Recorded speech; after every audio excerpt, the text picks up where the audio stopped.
Hey guys, Jaybird here. Have you ever wondered what troops you should use when fighting the Undead Army Cavalry? Or how about the Undead Army Garrison? Maybe the Undead Army Elite? Well, I'm going to show you how to identify and know which troops to use, and then what troops to select.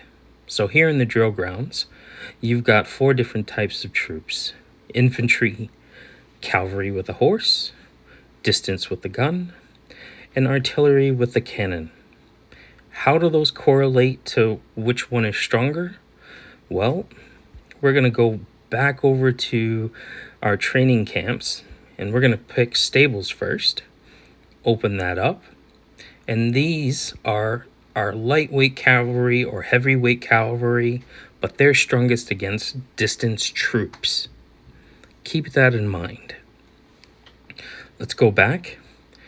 Now we're going to select our shooting range, which represents our distance troops or riflemen, and they're strongest against infantry.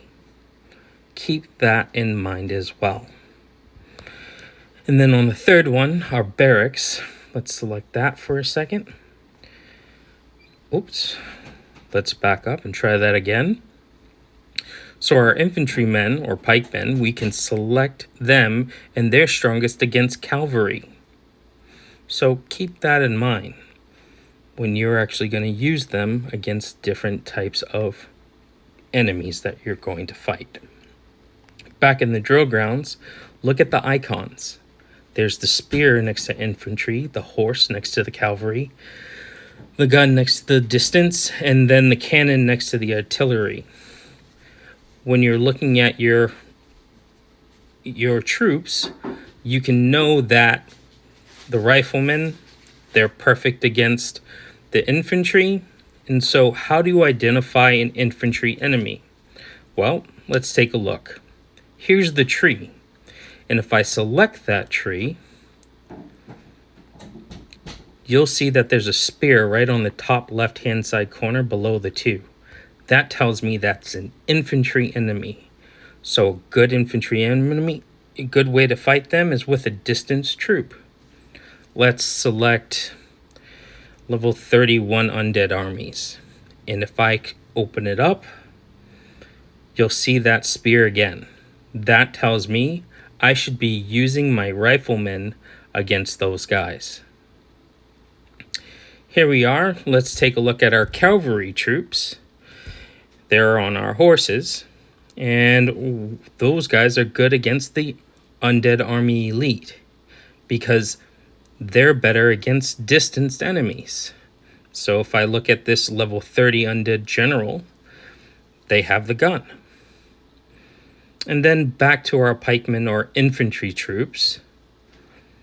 If I'm using them, then I can apply those against other troops. For example, let's take a look at level 29 and open that up, and you can see there's the horse right by the ghost.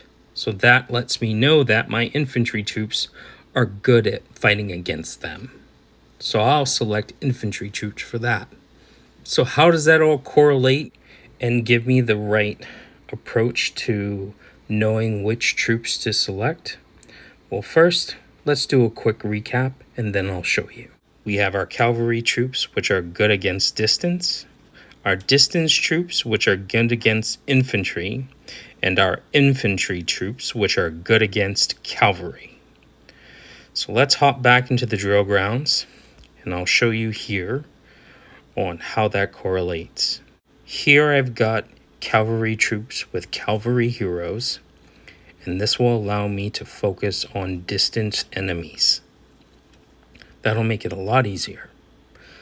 Next, I've got my infantry troops with infantry heroes, which will allow me to attack distance. And now I've got my distance troops and distance heroes to attack infantry enemies. Take a note that I also have artillery included here, because I don't have enough distance troops to fill up the full bar. So that's why I've done that. And next, If there's a scenario where I need to fight against a castle or a well-rounded player, I can have all my troops balanced out together, and I can quickly select them.